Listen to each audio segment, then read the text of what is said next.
앞서 전진해오다 그의 강한 승리의 군대 그의 영혼 찬란하게 비치네 찬양과 새 승리의 노래 주 찬양 승리의 찬양 누가 당하소가 주님의 군대 우리 대장 되신 구주 예수 나 주님의 뒤따르며 누가 당하소가 주님의 군대 대장 되신 우리 대장 되신 구주 예수 나 주님의 뒤따르며 누가 당하소가 주님의 군대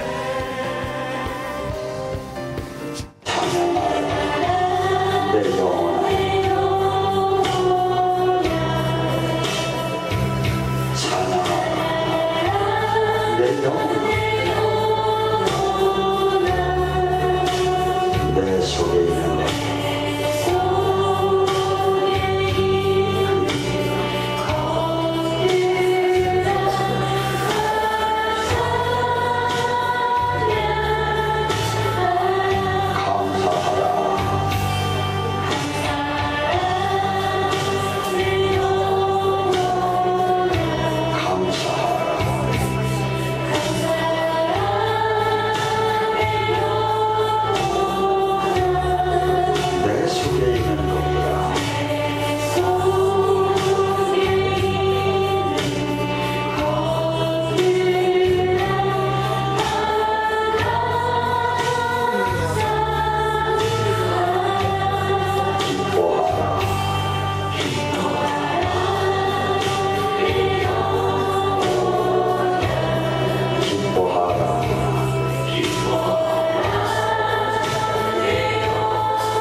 성경 말씀은 요한일서 4장 15절에서 18절입니다. 누구든지 예수를 하나님의 아들이라 시인하면 하나님이 그의 안에 거하시고 그도 하나님 안에 거하느니라. 하나님이 우리를 사랑하시는 사랑을 우리가 알고 믿었노니 하나님은 사랑이시라. 사랑 안에 거하는 자는 하나님 안에 거하고 하나님도 그의 안에 거하시느니라.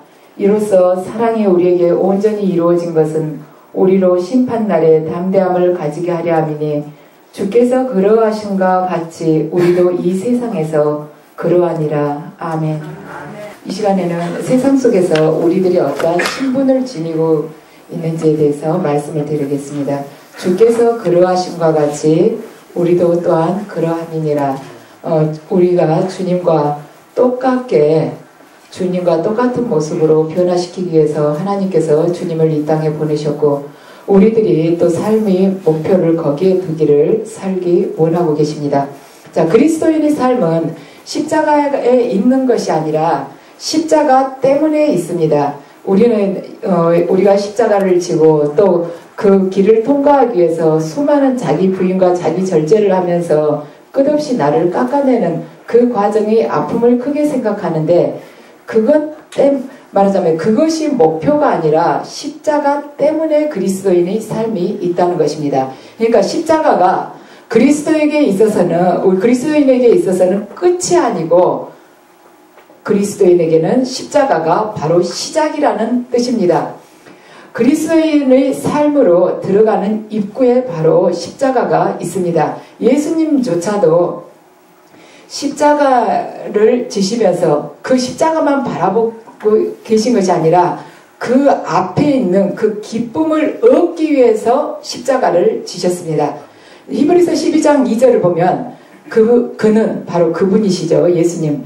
그 앞에 있는 기쁨을 위하여 십자가를 참으사 부끄러움을 개의치 아니하더니 하나님 보좌 우편에 앉으셨느니라. 그러니까 그분이 십자가를 왜 참으셨냐면 하나님 아버지께서 내게 명하신 명이고 또한 하나님 우편에 앉은 그 영광까지 받기 위해서 참으셨다는 것입니다. 그래서 우리가 왜 십자가가 그리스도인의 삶에 있어서 시작인가? 자, 보세요. 내가 어떠한 빚을 누구한테 많이 졌는데 도저히 갚을 능력이 없습니다. 그런데 그 사람이 내게 그냥 거저 이 빚을 다 탕감을 시켜줬어요. 그렇게 되면은 나는 빚이 만약에 100만 원이 있었다면은 마이너스 100만 원인 셈이죠. 근데 저쪽에서 그 100만 원을 다 탕감을 해주니까 나는 이제 마이너스 100만 원이 아니라 딱 0이 된 거예요. 그러니까 적자에서는 벗어났지만 나는 여전히 흑자는 아닌 셈이죠. 재산이 이제 0이 됐어요. 이전에는 마이너스 100이었는데. 그래서 여전히 저는 지금 흑자가 아닌 셈입니다. 그러면 내 빚을 탕감해 준 사람이나 아니 또 누군가가 나에게 돈을 거저 거기다가 얹어줬을 때 내가 흑자로 돌아서는 것이죠. 그래서 예수님의 피는 나의 죄, 내가 지은 그 죄에 대한 그 빚을 모두 탕감을 해주셨습니다. 그리고 그분의 부활이 나를 흑자로 돌아서게 만드는 것입니다. 그래서 우리가 그 예수님의 피만 생각하고 십자가 지는 것만 생각했을 때는 거기까지는 말하자면 빚만 탕감된 상태이죠. 근데 우리가 부활 속에 들어있는 그 영광과 그 능력을 우리가 입게 된다면 그때 우리는 흑자로 돌아서게 되는 셈입니다. 왜 이것이 중요한 것인가? 자, 예수님께서 십자가 지시고 우리 죄를 탕감시켜 주심으로 해서 하나님과의 관계가 우리가 회복이 됐습니다. 원상태로 돌아간 거예요. 아담이 죄를 짓기 그 이전의 상태로 돌아간 것입니다. 그러므로 해서 우리는 하나님과 아버지와의 자녀 사이로 이렇게 그분의 자녀로 이렇게 변화가 된 거예요.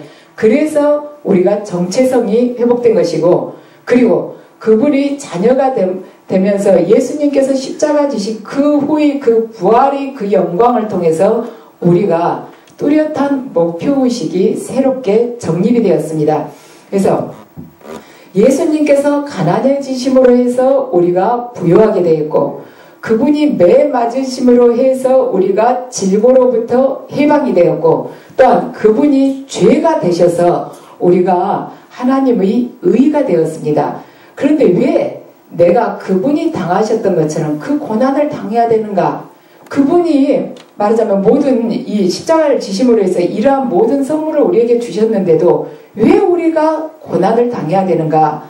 그것은 그분이 고난을 당하신 것은 말하자면 내가 우리들 각자가 부활하신 그분처럼 되도록 하기 위해서 그분이 고난을 당하신 것입니다. 그냥 우리가 하나님과의 관계의 회복, 거기에 구원, 가장 근본적인 원초적인 그 구원에만 머무르게 한 것이 아니라 그 부활하신 그분의 모습과 똑같이 닿게끔 하는 것이 최종의 목표였다는 것이에요. 그것이 바로 온전한 구원이죠. 그래서 우리 믿는 사람들이 모두 그 부활의 능력을 찾아가야 된다는 것입니다. 자, 에베소서 3장 20절을 보면 우리 가운데 역사하시는 능력대로 우리가 구하거나 생각하는 모든 것에 더 넘치도록 말하자면 하실 분, 그렇게 넘치도록 하나님께서 해주신다는 것이에요. 그래서 예수님께서는 누구든지 나를 따라오려거든 자기를 부인하고 제 십자가를 지고 따라오라고 하셨습니다. 그래서 이 부르심에 대한 오해 때문에 많은 사람들이 자신을 부인한 그 말하자면 예수님의 삶을 따라가려고 노력을 합니다. 그래갖고 자기 스스로의 그 허물 같은 것을 십자가에 못 박으려고 애를 씁니다. 그래서 그러다 보니까 십자가의 증거로 말하자면 기쁨 없는 깨어짐을 우리들이 느끼고 있는 것이에요. 그러니까 내 스스로 나의 허물을 이야기하고 나의 단점, 약점을 많이들 이야기를 하죠. 교회에서 서로 묵상나눔을 할 때 내가 이러이러하게 과거 이런 나쁜 습성을 가졌었다. 나는 나의 약한 점이 이러한 점이라고 자꾸 고백을 하게 됩니다.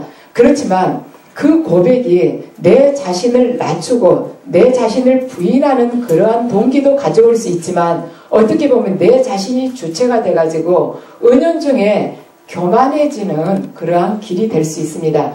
내 자신을 자꾸 낮춘 것 같으면서 내 자신이 부서짐을 느끼는 그 자체가, 자기가 부서졌다고 느끼는 자체가 교만인 거예요. 하나님 앞에서는 하나님께서 보시기에는. 그래서 우리는 십자가에 나를 못 박는 삶을 산다고 하면서 그것을 목적에다 두고 있어요. 그렇지만 우리가 주님의 길을 따라간다고 할 때는 그분의 길을 온전하게 끝까지 따라가야 됩니다. 그래서 끝까지 따라가는 것이 무엇인가 말하자면 부활에 의한 그러한 능력의 덧입힘을 받는 것까지, 그리고 영광스러운 주님의 그 모습을 닮아가는 것까지, 부활의 주님을 온전히 닮는 것까지가 그분의 길을 온전히 따르는 길입니다. 그래서 대부분의 종교는 십자가의 길을 모방을 하고 있습니다. 그러니까 자기 부인이나 자기 낮춤 같은 것들을 통해서 이 세상의 많은 종교들이 우리 그리스도교를 모방을 해가고 있죠. 그리고 많은 사람들은 종교적으로 절제를 하면서 살아가는 사람들을 또 존경을 합니다. 그렇지만 그것이 그 종교적으로 절제하는 그 삶이 말하자면 주님의 부활의 능력을 드러내지는 못하고 있습니다. 그래서 종교적인 삶은 지옥의 권세를 이긴다거나 부활의 삶을 모방해서는 살 수가 없습니다. 그래서 우리가 이 주님 앞에서 온전하게 깨어진다는 것은 무엇인가? 그것은 하나님을 온전하게 의지하는 삶을 뜻하는 것이고, 또한 그 삶을 통해서 우리가 철저하게 순종을 해서 복음의 능력을 온 세상에 드러내는 것이 바로 참된 깨어짐입니다. 그래서 주님께서는 어제도 말씀을 드렸지만 이렇게 훈련하면서 거의 마지막 부분에 이렇게 이르자 온전히 의지하는 그 삶으로 들어오라고 하시는 거예요.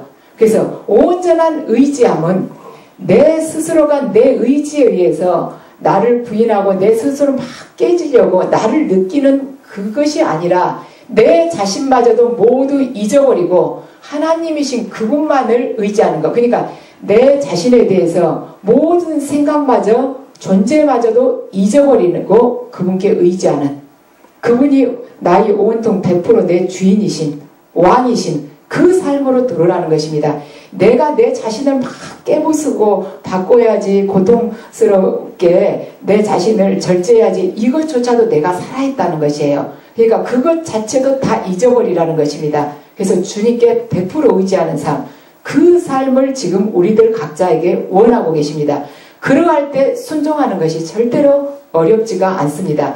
내가 살아있기 때문에 순종이 어려운 법이에요. 그렇지만 내가 완전하게 의지하는 자가 될 때 사역도 지금보다 사역했을 때 더 많은 그분의 영광이 드러날 것이며 치유 또한 온전해질 것이고 예언 또한 흔들림 없이 주님의 뜻이 그대로 아름답게 전해지게 될 것입니다. 그래서 우리가 계시록을 보면 하나님 주님께서 영광 받으신 그 모습이 나타나죠. 외적으로는 이러이러하게 권능을 지녔고 또한 그분이 거룩함이며 그분의 능력이며 그분의 임재가 그대로 나타나고 있습니다. 근데 그것을 통해서 예수님께서 십자가 지신 그 목적이 바로 부활하신 주님의 그 모습과 같아지기를 원하신다고 그랬죠. 우리들 각자가. 그럼 우리들 각자가 어떤 모습이 되어야 되는지 그것에 대해서 구체적으로 말씀을 드리겠습니다.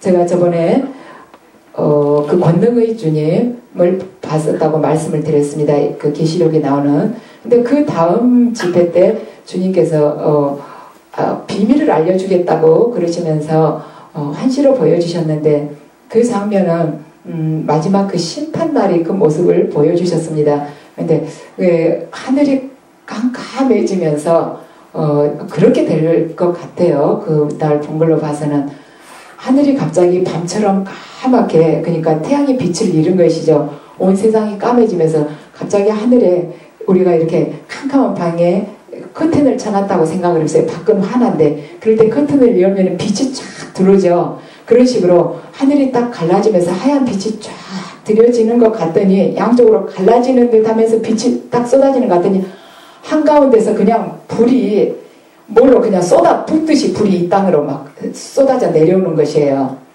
그러면서 그 까만 그 하늘마저도 없어지고 아주 불이 계속해서 쏟아져 내려온 것을 봤습니다. 그래서 아, 마지막 때는 불심판이라고 하시더니 저렇게 되는구나. 그런데 이 땅조차도 새카맣게 돼 있었습니다. 그런데 땅이 갈라지면서 그 속으로 막 사람들이 이렇게 빨려 들어가는 것입니다. 근데 제가 그때 이렇게 받기를 거기 이제 많은 사람들이 주님을 대적하고 그분을 온전하게 이렇게 받아들이지 못한 사람들이 말하자면 뜨거운 불의 심판을 받고 있는데 그 중에서 특히나 더 강하게 주님께서 더 말하자면 고통스럽게 심판을 내리는 분들이 바로 교회의 지도자구나, 영적 지도자라는 걸 그때 계시로 주셨습니다. 교회 지도자들이 그 책임을 더 제대로 하지 못해서 양들을 이끌어 가지 못했기 때문에 그래서 더 무서운 심판을 받고 있는 걸 제가 그날 보았습니다.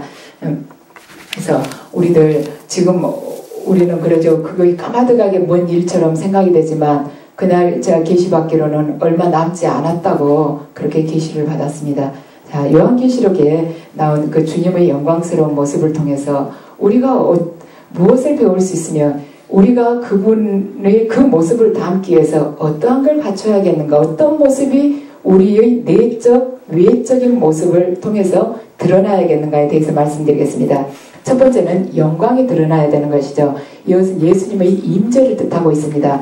그래서 역사적으로 부흥이 일어났을 때 예수님의 임재가 주님의 백성 위에 머물렀던 이야기들이 많습니다. 솔로몬이 성전을 지어서 하나님께 바칠 때도 그 하나님의 영광이 그때 임했었죠. 성전 안을 가득 채워서 앞이 안 보일 정도였다고 했습니다. 근데 현대에 이르러서는 많은 사람들이 보고 증언했었던 아주사의 거리 부흥시에 그때 하나님의 영광이 또 그 교회 안에 머물렀는데 소방서에 전화가 왔어요. 불을 꺼달라는 전화가 왔습니다. 그래서 소방관들이 출동해가지고 보니까 그 불이 그 교회 성도들이 예배드리고 있는 그 교회의 지붕 위에서 그러니까 그것은 인간적인 힘으로 소방관들이 끌 수가 없는 불이었습니다. 그러니까 교회 위에가 불이 잉글잉글 하고 있으니까 불 꺼달라고 전화를 했던 것입니다. 자, 오순절 날에도 사도들이 머리 위에 불길이 보였었죠. 이렇게 말하자면 지금 이 시대에서도 현현하게 나타나시는 하나님의 영광,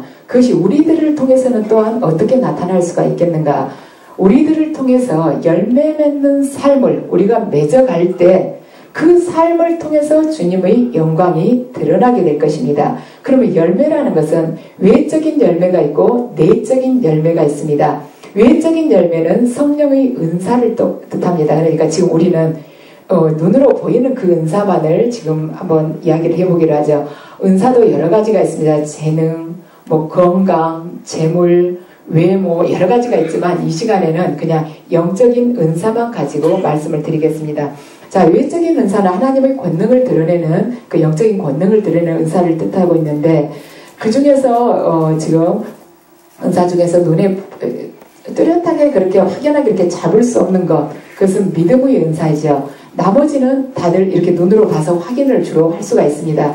기적을 행한다거나 치유를 한다거나 예언을 한다거나 방언한다거나 방언 통변을 하는 이러한 은사들은 말하자면 외적으로 드러나는 것입니다. 그리고 또 내적인 은사는 성령의 그 9가지 열매를 보면 알 수가 있습니다. 사랑, 희락, 화평, 오래 참음, 자비, 양선, 또한 충성, 온유, 절제, 이렇게 9가지 은사를 뜻하죠. 이것을 하나로 집약을 하면 사랑이라고 볼 수가 있습니다. 그런데 이 성령의 내적인 은사는 외적인 은사를 통하지 않고서는 참 맺기가 어려운 것입니다. 그래서 이 외적 은사는 내적 열매를 잘 맺으라고 하나님께서 우리에게 주신 것입니다. 왜냐하면 이 내적인 열매는 외적인 열매를 가지고 들어가지 않고서는 열매 맺기 어려운데 이 외적인 은사를 받았을 때 우리가 하나님과 영이 열리면서 인격적인 만남을 갖게 되는 것이죠. 그리고 그분이 살아계심을 또 깨닫게 됩니다. 그리고 그분이 살아계심을 깨닫기 때문에 두려워하는 자로 변하게 돼요. 두렵기 때문에 하나님 말씀대로 더 변하고 그 말씀 앞에서 내가 죽으려고 하는 것이죠. 그리고 그분이 기름 부음이 이렇게 충만하게 임하고 있기 때문에 내 안의 악한 영들이 더 세력을 강하게 쓰지 못하고 더 말하자면 힘이 약해지기 때문에 내가 주님이 원하시는 방향으로 더 바뀌기가 쉽습니다. 그래서 외적 은사를 주신 이유는 결국에는 내적인 아름다운 열매를 맺으라고 주신 것입니다. 그래서 우리가 영이 열리면은 계시를 받아보면 그래요. 하나님께서 우리 어떤 누군가가 굉장히 뭔가를 잘못하고 있어요. 우리가 보기에는 그렇게 하고 있어요. 그러면은 우리 인간적으로 봤을 때는 그 사람 죽이고 살리실 수 있는 분이 저걸 왜 하시면서 가만 놔두시는가, 그냥 따끔하게 혼을 한번 내주시지 왜 저러시는가. 그런데 계시를 받아보면 그가 회개하고 돌아오기를 지금 기다리고 있다. 그래서 그를 내가 지금 참아주고 있단다. 그래서 그에게 지금 무서운 심판받을 기회를 그가 갖지 않도록 내가 지금 참고 기다리고 있는 중이란다 하는 말씀을 간혹 하십니다. 제가 그런 말씀을 들을 때마다 주님께서 나에게 지금 참아주고 있는 것은 무엇인가? 그분이 내가 변하기를 원하시면서 기다려주고 계시는 것은 무엇인가를 하루에도 몇 차례씩 제가 생각을 해봅니다. 그분께서 딱 제 머리에다가 숯불을 얹고 싶은데 지금 정말 오래 참으시고 계신 것이 무엇인가를 제 자신이 자꾸 살펴보려고 하고 있습니다. 그래서 여러분들 모두가 다 그러시진 않겠지만 우리 내면에 뭔가 어쩌면 간혹 주님이 변하기를 원하시면서 오랫동안 참고 계시는 부분이 어쩌면 있을 수 있습니다. 그래서 여러분들이 기도하시면서 주님께 그것을 열어주시라고, 깨닫게 해주시라고 기도하시면서 여러분들이 변화될 때 주님께서 더 기뻐하시면서 우리를 당신의 영광으로 채워주실 것입니다. 그래서 하나님께서는 우리를 당신께서 거하실 영원한 그 처소로 우리를 지금 짓고 계십니다. 그래서 하나님께서 사람의 손으로 지은 그 성전에도 당신의 영광을 그렇게 채우셨는데 어찌 당신께서 친히 지으신 우리 각자 이 성전을 당신의 영광으로 채우고 싶지 않으시겠습니까? 우리가 온전히 의지하는 자가 될 때, 완전히 깨어지는 자가 될 때 그분의 영광이 우리를 넘쳐나게 채우게 될 것입니다. 자, 두 번째는 예수님의 모습으로 닮아가는 데 있어서 우리가 또한 갖출 것이 뭔가 그분 바로 능력입니다. 자, 우리가 주님과 같다는 것은 그분이 그러하신과 같이 우리 또한 그러하리라.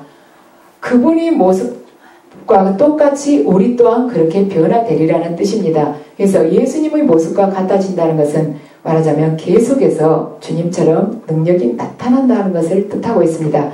그래서 성령 세례라는 것, 우리가 새로운 피조물로 거듭나는 이 성령 세례라는 것은 말하자면 피조물로 거듭난다는 그러한 의미도 가지고 있고, 또 성령 세례를 받을 때 능력이 그때 임하는 사람도 있고 임하지 않는 사람도 있습니다.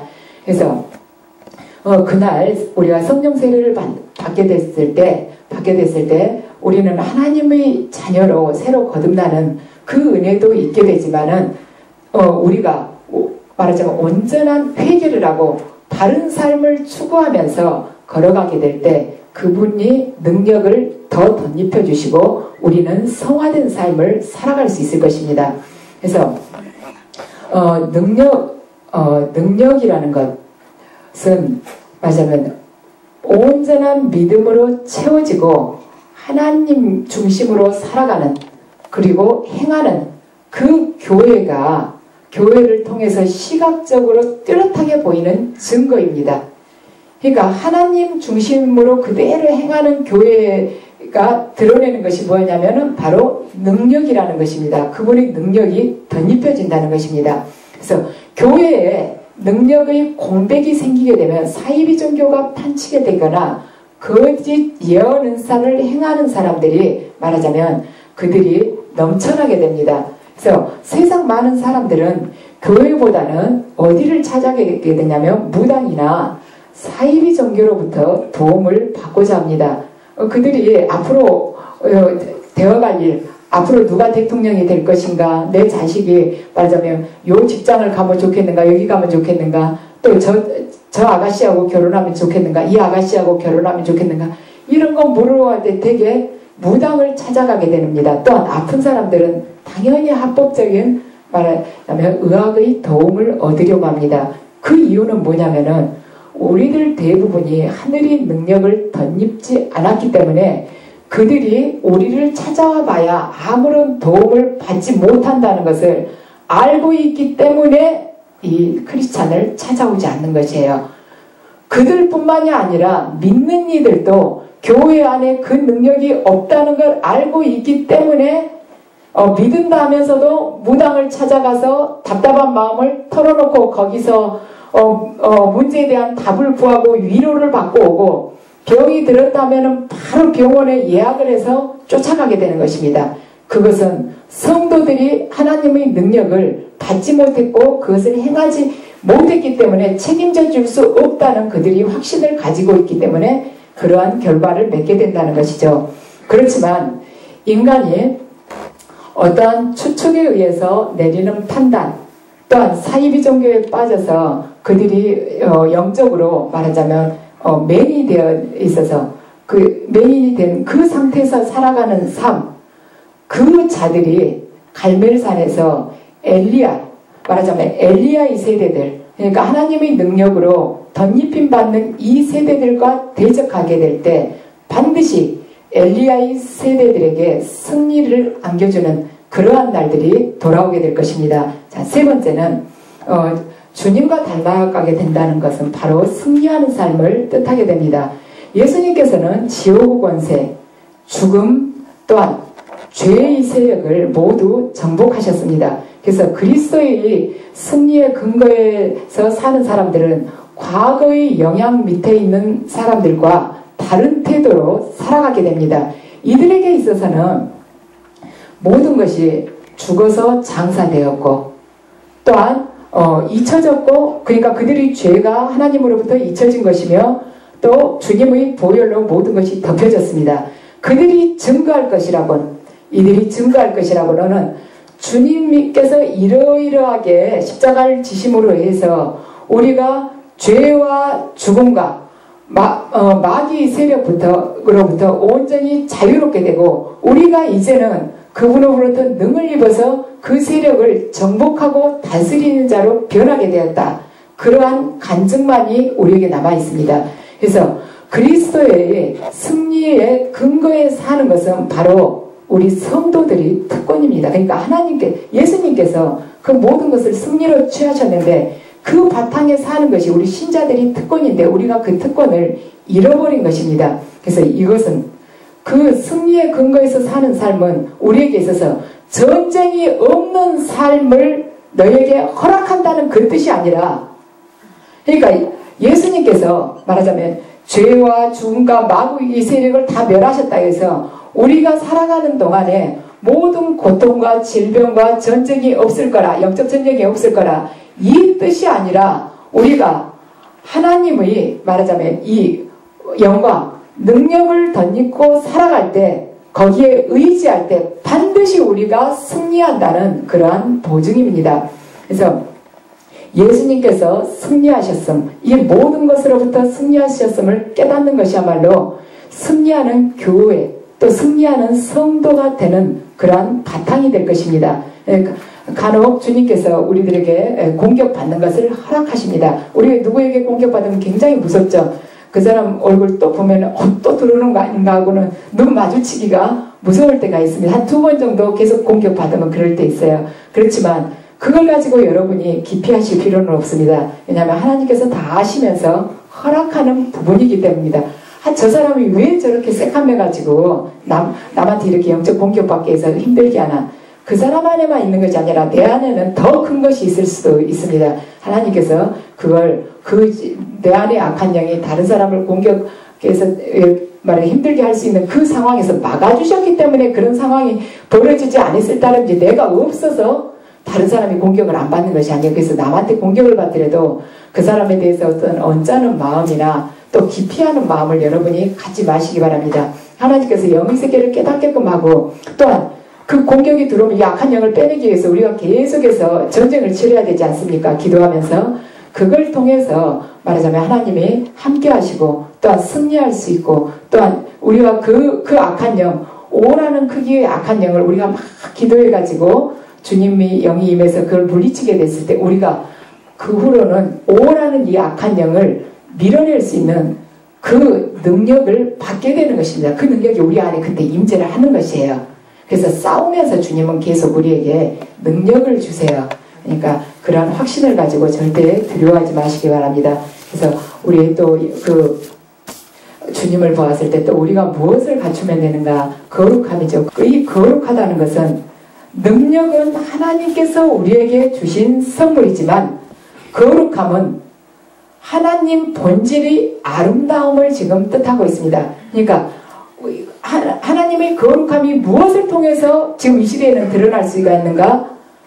성도들이 성화된 삶을 통해서 드러나게 될 것입니다. 그래서 이 교회가 성도들이 성화된 삶으로 가득 차게 될 때 세상 사람들은 이 교회를 두려워하고 교회에서 하나님의 모습을 살아계신 하나님의 모습을 보고 또 하나님의 내면의 그 아름다움을 보게 될 때 세상 사람들이 두려워하게 되었다고 표현되어 있습니다. 그래서 우리들이 성화된 삶을 그들에게 직접 보여줄 때 그들에게 와서 보라고 말하지 않아도 그들이 스스로 제 발로 이 교회 안에 들어오게 될 것입니다. 성경을 보면 사개하려는 하나님으로부터 그가 이해할 수 없는 약속을 받았습니다. 그의 노년에 아이를 갖게 될 거라는, 네가 아들을 보게 될 거라는 약속을 받았습니다. 근데 그 사가랴는 그 말씀을 믿을 수가 없어서 하나님께 증거를 구했습니다. 사가랴에게 있어서는 천사의 증거로는 이 양에 차지가 않는 것이에요. 증거를 구하니까 하나님께서 그를 9달 동안 벙어리가 되게 하셨습니다. 그러니까 천사가 사가랴에게는 표적이 될 수가 없었습니다. 더 큰 증거를 보여달라고 그런 것이죠. 그래서 하나님께서 불신의 목소리를 잠잠하게 한 것은 말하자면 사가랴가 계속해서 그러한 불신의 말을 하게 될 때 하나님의 약속이 성취되는 데 있어서 영향을 미칠 수 있었기 때문입니다. 9달이 지나고 나서 아들이 태어났습니다. 친척들이 이제 그 아들의 이름을 뭘로 하자고 막 이야기를 하니까 사가랴가 그 판을 가지고라 했죠. 거기다가 그의 이름은 요한으로 하라고 그랬습니다. 그러니까 이 요한은 당신 집안에 없는 이름이지 않냐고. 그렇지만 사가랴는 그걸로 하라고 그랬죠. 그래서 그렇게 하자 하나님께서 그의 혀를 풀어주셨고 말을 하게 됐습니다. 그래서 많은 사람들이 어떤 공통된 이야기를 드러낼 때 그렇게 여론에 말하자면 반대하는 순종은 하나님을 기쁘시게 하며 또한 우리의 믿음을 새로운 단계로 끌어올립니다. 그렇지만 우리들 대부분은 많은 사람들이 걸어가는 길, 또 많은 사람들이 한꺼번에 내놓는 그 여론에 같이 함께할 때만이 두려움이 없어지고 어쩐지 안정감이 느껴지는 거예요. 그렇지만 주님은 아니라는 것입니다. 주님은 너희 교회의 말하자면 90%가 이쪽 길로 간다 할지라도 내가 너에게 명하는 이 명을 네가 순종하고 받아들일 때 너에게 어떠한 칼날이 날아오고 어떠한 짓밟힘이 온다 할지라도 네가 꿋꿋하게 내 뜻대로 걸어올 때 내가 너희 혀를 풀어주겠다는 것입니다. 또 성경을 보면 예수의 어머니 마리아에게도 이해할 수 없는 약속이 주어졌습니다. 하나님의 아들이 낳을 거라는 약속이었어요. 근데 마리아는 이해할 수가 없어서 자기가 아직 처녀인데 어떻게 그런 일이 일어날 수 있겠습니까? 하고 물었습니다. 그래서 하나님의 약속을 이해하는 것이 성취하는데 필요 조건은 아니라는 것입니다. 하나님께서 어떠한 약속을 우리에게 말씀하시는데 우리 이성으로는 도저히 이해할 수 없어요. 이해할 수 없다는 것이 성취의 조건은 아니라는 것이죠. 그래서 알지 못한 것, 이해가 되지 않는 것은 무지함은 이해를 구하고 불신앙은 증거를 구하게 됩니다. 그러니까 사가랴 같은 경우는 불신앙인 것이에요. 그래서 마리아가 사가랴하고 달랐다는 것은 여전히 이해할 수 없었음에도 불구하고 말하자면 그 약속에 순복했다는 것입니다. 내가 도저히 이해할 수 없는 거예요. 어떻게 처녀가 아이를 낳을 수가 있는가? 이해할 수 없었지만은 순복했다는 것입니다. 그래서 그녀의 말하자면 그녀의 부르짖음이 이 시대에 꼭 배워야 할 중요한 고백의 하나로 남아 있습니다.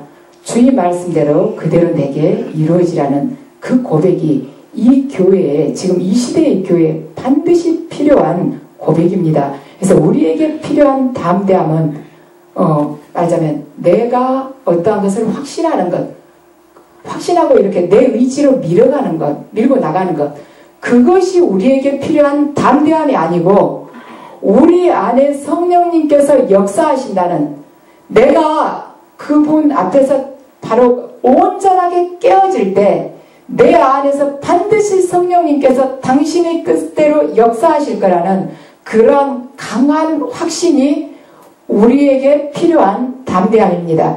그래서 이제 우리에게 있어서는 더 이상 천국이냐 지옥이냐 하는 문제로 왈가왈부할 때가 아니고, 지금 유일한 문제는 무엇이냐면 주님께서 우리들을 생각하시기에 우리가 내 안에 얼마만큼 하나님의 뜻을 품고 그 뜻대로 걸어나가느냐, 그러한 의지를 가지고 있느냐를 지금 주님께서 우리를 바라보고 있는 관점입니다. 그래서 우리는 지금 선택을 해야 합니다. 하자면 사가랴의 자리에 서서 목소리를 잃든지, 아니면 마리아의 방식대로 우리가 도저히 이해할 수 없는 것이지만 당신께서 뜻하신 바대로 이것을 그대로 이루어 주시라고 고백을 하든지, 그 둘 중에 하나를 지금 우리가 택해야 합니다. 자, 강의를 마무리를 누가복음 1장 37절에서 38절 주님의 말씀으로 마무리하겠습니다. 대저 하나님의 모든 말씀은 능하지 못하심이 없느니라. 마리아가 이르되 주의 여종이여니 말씀대로 내게 이루어지이다 하매 천사가 떠나가니라. 아멘. 전진해